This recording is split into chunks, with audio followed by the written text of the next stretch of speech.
আপনারা সকলে কেমন আছেন? আপনাকে আমাকে এই তাফসীর কোরআন মাহফিলে আসবার এবং বসার তৌফিক দান করেছেন কে? সেই আল্লাহর দরবারে শুকরিয়া জ্ঞাপন করছি লাখো লাখো। সকলে বলি আলহামদুলিল্লাহ। আরো জোরে বলি আলহামদুলিল্লাহ।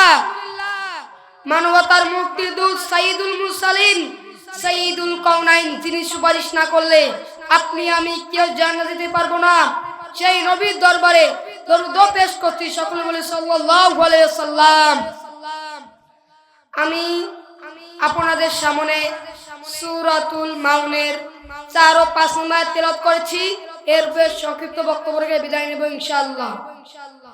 আল্লাহ রাব্বুল আলামিন সূরাতুল মাউনের 4 ও 5 নম্বর আয়াতে বলেন, ফাওয়াইলুল লিল মুসাল্লিন আল্লাযীনা হুম আন সালাতিহিম সাহুন।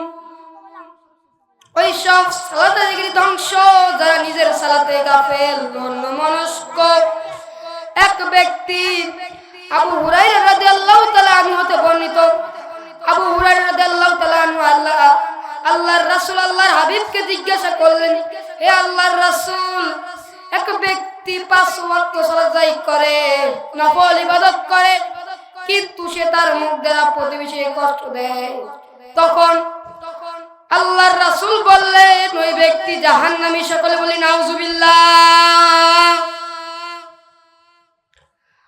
আবু হুরায়রা রাদিয়াল্লাহু তাআলা আনহু আরো বললেন, অমুক ব্যক্তি আরেক ব্যক্তি 5 ওয়াক্ত সালাত আদায় করে, কিন্তু নফল ইবাদত কম করে, কিন্তু সে মুখ দ্বারা তার প্রতিবেশীকে কষ্ট দেয় না। তখন আল্লাহর রাসূল বললেন, ওই ব্যক্তি জান্নাতি। সকলে বলি সুবহানাল্লাহ। পত্র আয়াতে বোঝা গেল ওই ব্যক্তি সালাত আদায় করে, নফল ইবাদত করে, সে জান্নাত লাভ করতে পারলো না, কারণ তিনি তার মুখ দ্বারা প্রতিবেশীকে কষ্ট দেয়।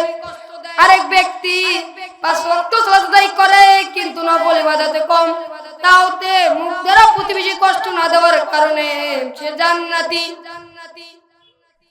আজ মুমিনের অনুধাবন করতে হবে, এবং 1971 নয়, যদি তাই হবে তবে Bosnia, Chechnya, Afghanistan, Kashmir, Bulgaria 1971 সালে তারাও কি যুদ্ধ অপরাধী। আজ মুমিনকে অনুধাবন করতে হবে, কত নাট্যমঞ্চে এলো অভিনয় করতে, কিন্তু সকলের অভিনয় শেষ, তারা সকলেই চলে যাবে।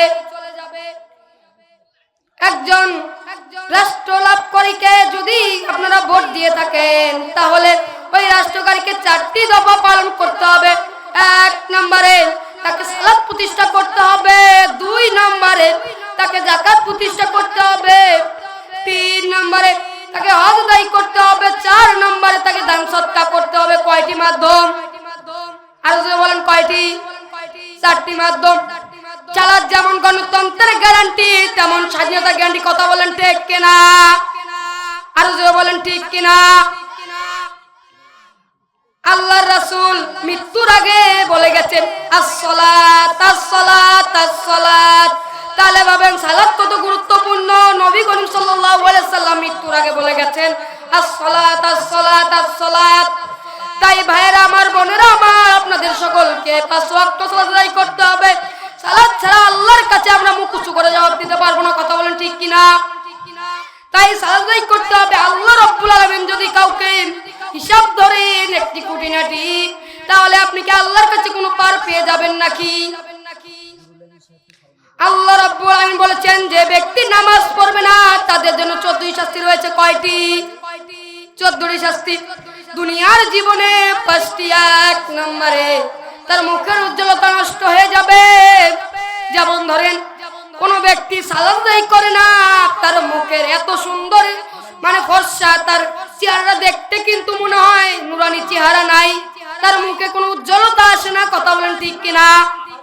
অন্যদিকে যদি কালো ব্যক্তি 5 ওয়াক্ত সালাত আদায় করে, তার মুখে নুরানি চেহারা ভেসে ওঠে।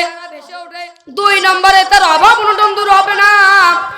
দেখা যায় কোন মুহাজ্জির মাসে 5000 টাকা ইনকাম করে, কিন্তু কোন সরকারি ব্যবসায়ী সে মাসে 40,000 টাকা বেতন পাওয়া সত্ত্বেও দেখা যায় তার অভাব অনটন মাস শেষে ঋণী হয়ে থাকে। অন্যদিকে মুহাজ্জিরি তিনি 5,000 টাকা বেতন পেয়েও তার কোনো ঋণ থাকে না, অথচ দেখা যায় তার 1,000 টাকা বেঁচে যায়। 3 নম্বরে সে যদি দোয়া করে তার দোয়া কবুল হবে না।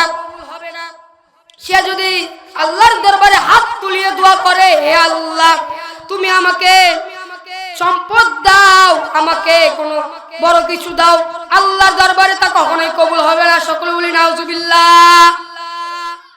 4 নম্বরে কোন মাওলানার দ্বারাই যদি সে দোয়া করায় তার দোয়াও কবুল হবে না, কারণ মাওলানারা আসবে খাওয়া দাওয়ার জন্য, তার জন্য যদি দোয়া করে আল্লাহর বলবেন, ও আল্লাহর আলেম ও আমার বান্দা, আমি এই তোমার দোয়া কবুল করতে পারলাম না, কারণ এই ব্যক্তি বেনামাজি।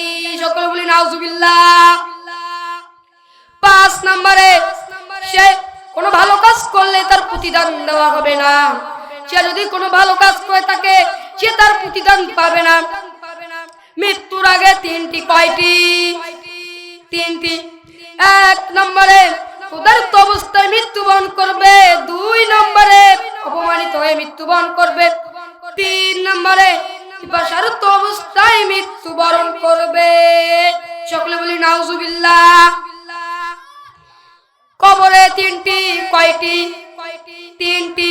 1 নম্বরে মাটি চাপা দিবে, ডান পাশের হাড় বাম পিছনে চলে আসবে, ডান পাশের হাড় বাম পাশে চলে আসবে। 2 নম্বরে সব দংশন করবে। কোন বুখারীতে বর্ণনা আছে এই সব যদি একবার পৃথিবীতে নিঃশ্বাস ফেলে পৃথিবী পুরো সরকার হয়ে যাবে। সকলে বলি নাউজুবিল্লাহ। 3 নম্বরে কবরে জাহান্নামের আগুন নিক্ষেপ করা হবে। হাসরের মাঠে 3টি আল্লাহ রাব্বুল আলামিন রাগান্বিত অবস্থায় থাকবেন। আল্লাহ রাব্বুল আলামিন যদি কোনো রাগান্বিত অবস্থায় কোনো বান্দার উপর থাকে তাহলে ওই ব্যক্তির কোনো ছাড় আছে নাকি? তার 1 ফোঁটা পানির হিসাব পর্যন্ত নিবেন আল্লাহ রাব্বুল আলামিন। 2 নম্বরে আল্লাহ রাব্বুল আলামিন রাগান্বিত অবস্থায় থাকবেন। আল্লাহ রাব্বুল আলামিন এত রাগান্বিত অবস্থায় থাকবে তার কোনো ছাড় থাকবে না। কথা বলে নাউজুবিল্লাহ। 3 নম্বরে তাকে জাহান্নামের আগুনে ফেলে দেওয়া হবে ঘাড় ধাক্কা দিয়ে। সকলে বলি নাউজুবিল্লাহ।